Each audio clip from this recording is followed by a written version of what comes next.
नमस्कार, मैं कुलदीप भारद्वाज। नमस्कार इंडिया की आज रात की छोटी सी चर्चा की शुरुआत आपको बसंत पंचमी की शुभकामनाएं देते हुए कर रहा हूं।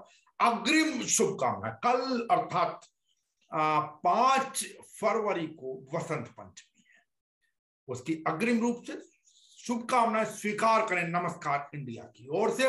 और जब हम शुभकामनाएं दे रहे हो, आपको एक खुशखबरी भी देते चले कि जो गौतम अडानी है वो एशिया के सबसे बड़े अमीर बन गए।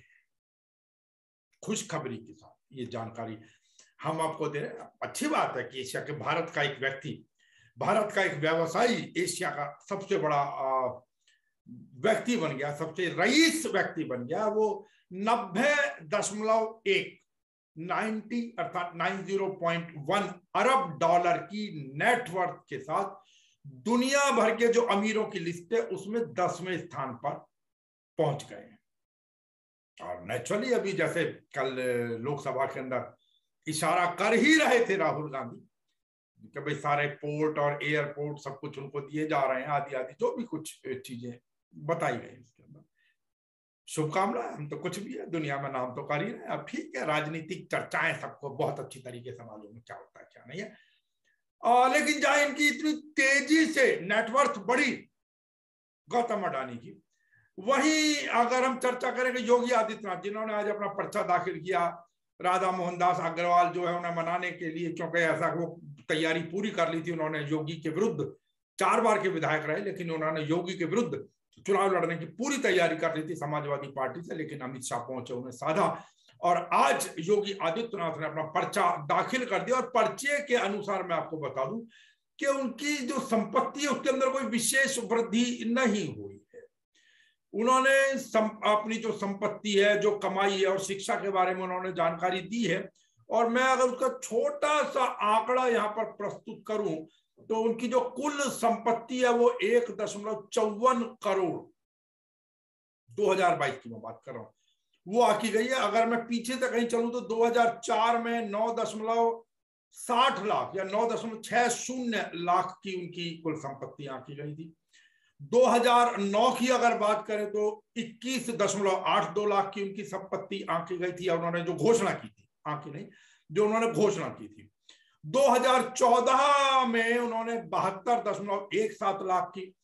2017 में 95.98 लाख की संपत्ति की उन्होंने घोषणा की थी। हाँ, उस समय उनके ऊपर आपराधिक मामले जो थे वो 4 थे।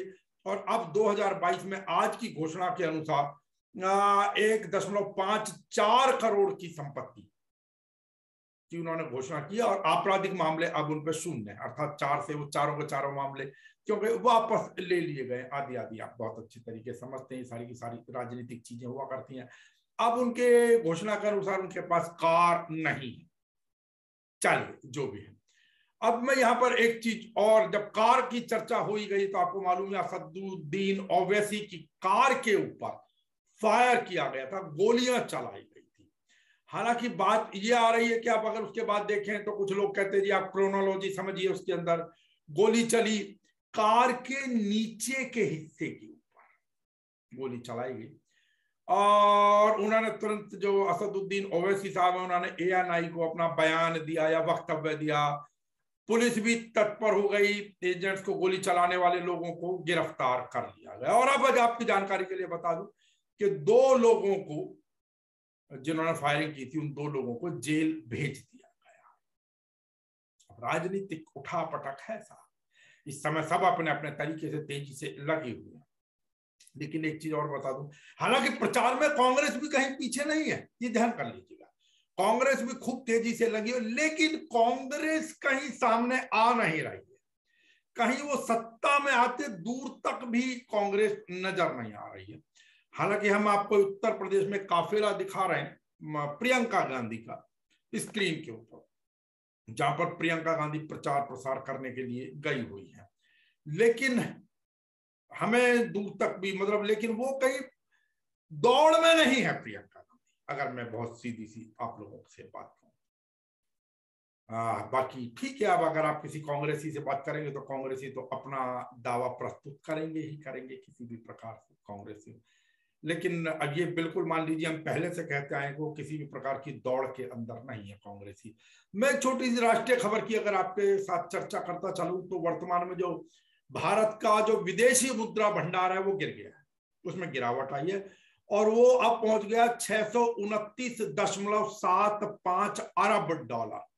मैं विदेशी मुद्रा भंडार की बात कर रहा हूं, गिरकर 629.75 अरब डॉलर पे वो पहुंच गया है। और अभी मैं जो ओवैसी की बात कर रहा था, ओवैसी जी ने पार्लियामेंट के अंदर भी कहा कि मुझे Z+ की सिक्योरिटी नहीं चाहिए, आदि आदि, मुझे मौत से डर नहीं लगता है और इस प्रकार की सिक्योरिटी के अंदर मेरा दम घुटता है, मैं इस प्रकार की उसके अंदर सिक्योरिटी में नहीं रह सकता। और एक चीज और चल रही है, जो कर्नाटक के अंदर आपको मालूम है हिजाब पहनी छात्राओं को जो रोक लगा दी गई थी 2 संस्थानों के अंदर, अब उसके ऊपर बवाल मच गया, कई जगह धरने प्रदर्शन भी हुए आदि आदि। अब देखते हैं, राजनीति का दौर है। हाँ, कोविड के बारे में एक मैं थोड़ी सी जानकारी देता चलूँ कि दिल्ली में हाईकोर्ट की फटकार के बाद में, मंगलवार को लगी फटकार के बाद में, अब DDMA Delhi disaster management authority जो है, अब उसने इतना जरूर कहा है कि जो कार में यदि अकेला व्यक्ति बैठा है तो उसको मास्क लगाने की आवश्यकता नहीं है। अब ये ऑर्डर, ये आदेश जारी कर दिया है और क्योंकि इसके ऊपर एक केस आया था, याचिका दाखिल की गई थी और हाईकोर्ट ने नाराजगी व्यक्त की थी इसके ऊपर कि भाई दिल्ली सरकार इस प्रकार के आदेशों को वापस क्यों नहीं लेती है। तो कुल मिलाकर मैं फिर स्पष्ट कर दूं कि दिल्ली डिजास्टर मैनेजमेंट अथॉरिटी के द्वारा, अर्थात DDMA, जिससे जो पुलिस दिल्ली के अंदर चालान काटती भी थी, बाकी लोग चालान काटते थे, जो केजरीवाल के जो गुर्गे थे, जो सिविल डिफेंस वाले जो चालान काटा करते थे, वो इस आधार पर चाटा। हालांकि आपको मालूम है कि पिछले वर्ष 2020 के अंदर ही जो राजेश जी थे, शायद जो हेल्थ सेक्रेटरी थे, उन्होंने कहा था कि नहीं, अकेले व्यक्ति को किसी मास्क की आवश्यकता नहीं है कार के अंदर, लेकिन फिर भी चालान काटा गया क्योंकि पुलिस ने भी उस समय कहा कि हम DDMA के ऑर्डर मानते हैं। तो अब DDMA ने भी स्पष्ट कर दिया है कि एक व्यक्ति, अगर आप अकेले, ये अकेले व्यक्ति के लिए है, आप परिवार वाली बात करना जाइएगा, अगर आप अकेले हैं तो आपको मास्क की आवश्यकता नहीं है। और वैसे भी अब हमने बताया वीकेंड कर्फ्यू आदि समाप्त हो गया है और जो नाइट कर्फ्यू है वो अब रात को 10 बजे की स्थान पर 11 बजे से लगा करेगा, 11 बजे से और सुबह 5 बजे तक। कहा जा रहा है सोमवार से 9वीं से 12वीं तक के विद्यालय भी खोले जाएंगे, आदि आदि। अभी देखते हैं, हालांकि दिल्ली विश्वविद्यालय ने अभी फैसला नहीं लिया है किसी भी प्रकार का अपने कॉलेज का, अभी देखते हैं उनकी मीटिंग में क्या होता है क्या नहीं होता है। और उससे आगे मैं आपको और एक चीज बता दूं कि मध्य प्रदेश के अंदर वहां पर अब वीकेंड कर्फ्यू आदि आदि कुछ नहीं, और शादियों के अंदर जो पहले एक लिमिट बनाई गई थी कि भाई 250 लोगों की ही एक सीमा तय की गई थी 12 शादियों में सम्मिलित होने के लिए, मैं मध्य प्रदेश की बात कर रहा हूं, अब वो सीमा समाप्त कर दी गई है। अब आप कितने भी लोग चाहें तो वहां पर विवाह के कार्यक्रम के अंदर सम्मिलित हो सकते हैं। अब आज एक और बताऊं कि आपको पता है इस समय आरक्षण का दौर है, बहुत सारी जातियां, हालांकि आरक्षण जिनके लिए शुरू किया गया था, बाद में अनेकों जातियां, जनजातियां धीरे धीरे उसके अंदर सम्मिलित होती चली गई। और अब उसी में बंजारा समाज का एक संगठन है भारतीय बंजारा समिति, हालांकि उत्तर प्रदेश से संबंधित थे, आज वो जंतर मंतर पर आए। जंतर मंतर पर आकर उन्होंने वहां पर धरना दिया, ज्ञापन भी उन लोगों ने भेजा प्रधानमंत्री और राष्ट्रपति के नाम पर, और वो चाहते हैं कि उनको भी अनुसूचित जनजाति के अंदर, अर्थात ST शेड्यूल्ड ट्राइब के अंदर उनको सम्मिलित किया जाए। उनका कहना है कि वो 1993 के बाद से कई बार वो लोग इस प्रकार की ज्ञापन सौंप चुके हैं, धरने प्रदर्शन आदि कर चुके हैं, लेकिन उनकी कहीं नहीं सुनी गई। यद्यपि हमने जब बात की कि भाई आप उत्तर प्रदेश हैं तो वहां पर जाते, तो खैर चलिए, उनका अपना तर्क था। उनसे, उनके सुरेंद्र जी हैं, उनके जो प्रधान हैं, जो अध्यक्ष थे, उनसे बातचीत जो भी नमस्कार इंडिया की तरफ से की गई, छोटी सी बातचीत सुनिए। सुरेंद्र जी, ऐसे कौन से आपके काम अटक रहे हैं या रुक रहे हैं या दिक्कतें आ रही है जिनके कारण आपको भी आरक्षण मांगने के लिए मजबूर होना पड़ा? जी, बंजारा समाज एक आदिवासी समाज है, जनजाति समाज, और ST में होने लायक है, सारी मानदंडों को पूरा करता है, लेकिन बंजारा समाज ओबीसी में है उत्तर प्रदेश में, उसको पिछड़ी जाति में डाला हुआ है। तो जो जातियां, सभी जातियां जहां और जातियों के लोग राजनीति की भागीदारी ले रहे हैं और सामाजिक दायरे में तो आगे बढ़े हुए हैं और आर्थिक और राजनीति में भी आगे बढ़े हुए हैं, तो बंजारा समाज क्यों ना चाहे शैक्षिक, आर्थिक, सामाजिक और राजनीति में आगे बढ़े। नहीं, उत्तर प्रदेश के आप बंजारा समाज के लिए आरक्षण मांग रहे हैं, बाकी देश की स्थिति ठीक है?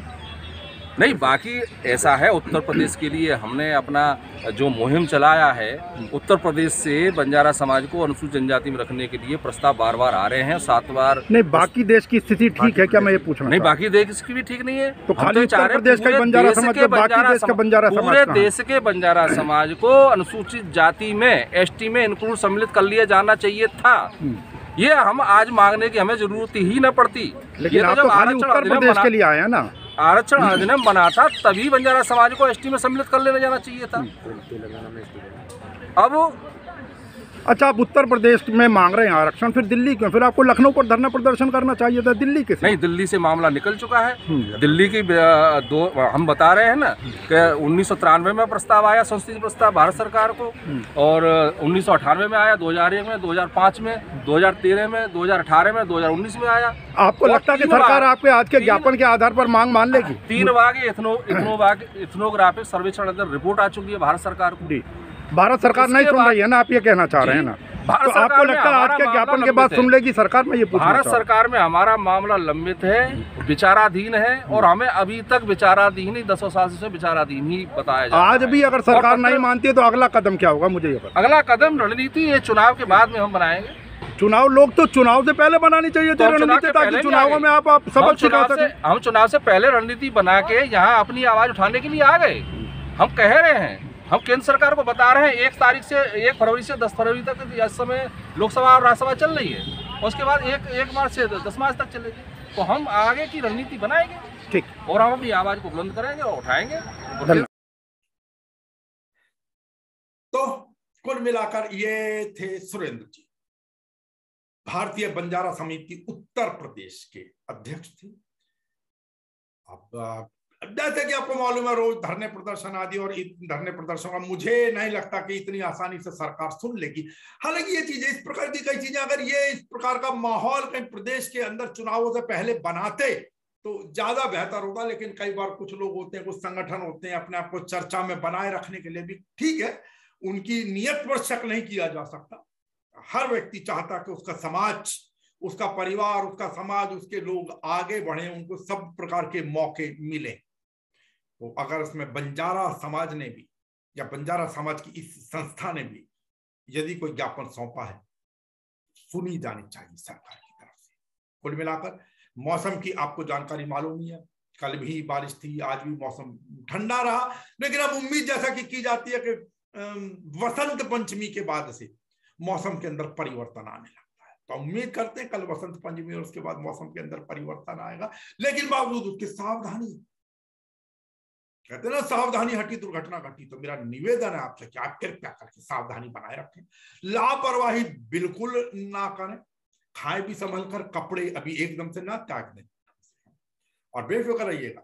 आज हम जानबूझकर शकुनियों को, वो जो 2 शकुनी हमने दिखाए थे, आज सिर्फ आपके सामने चर्चा, कल दोनों शकुनियों की तस्वीर और उनका जो रुख पर नकाब है उसको और नीचे लाकर आपके सामने पेश करेंगे। इंतजार कीजिए कल तक। और बाहर जब भी निकले तो मास्क फिर वही यहां ऊपर से और यहां तक। मैं देख रहा हूं, मैंने आज भी देखा कि लोग बिल्कुल नागौरी में, अभी जो हमने आपको दिखाया जो बंजारा समिति के, इनमें भी आप देख लीजिए। लेकिन वही बात है कि इन्होंने भी नहीं लगाया था, जो हमारे बड़े बड़े राजनेतागण हैं वो भी नहीं लगाते हैं अब, क्योंकि फिर वही बात है कि चालान आदि आदि जो कुछ भी है ये सिर्फ मेरे और आप तक सीमित हो सकता है। रखें अपने स्वास्थ्य का ध्यान। कल फिर मुलाकात होगी आपसे एक और चर्चा पर। तब तक नमस्कार।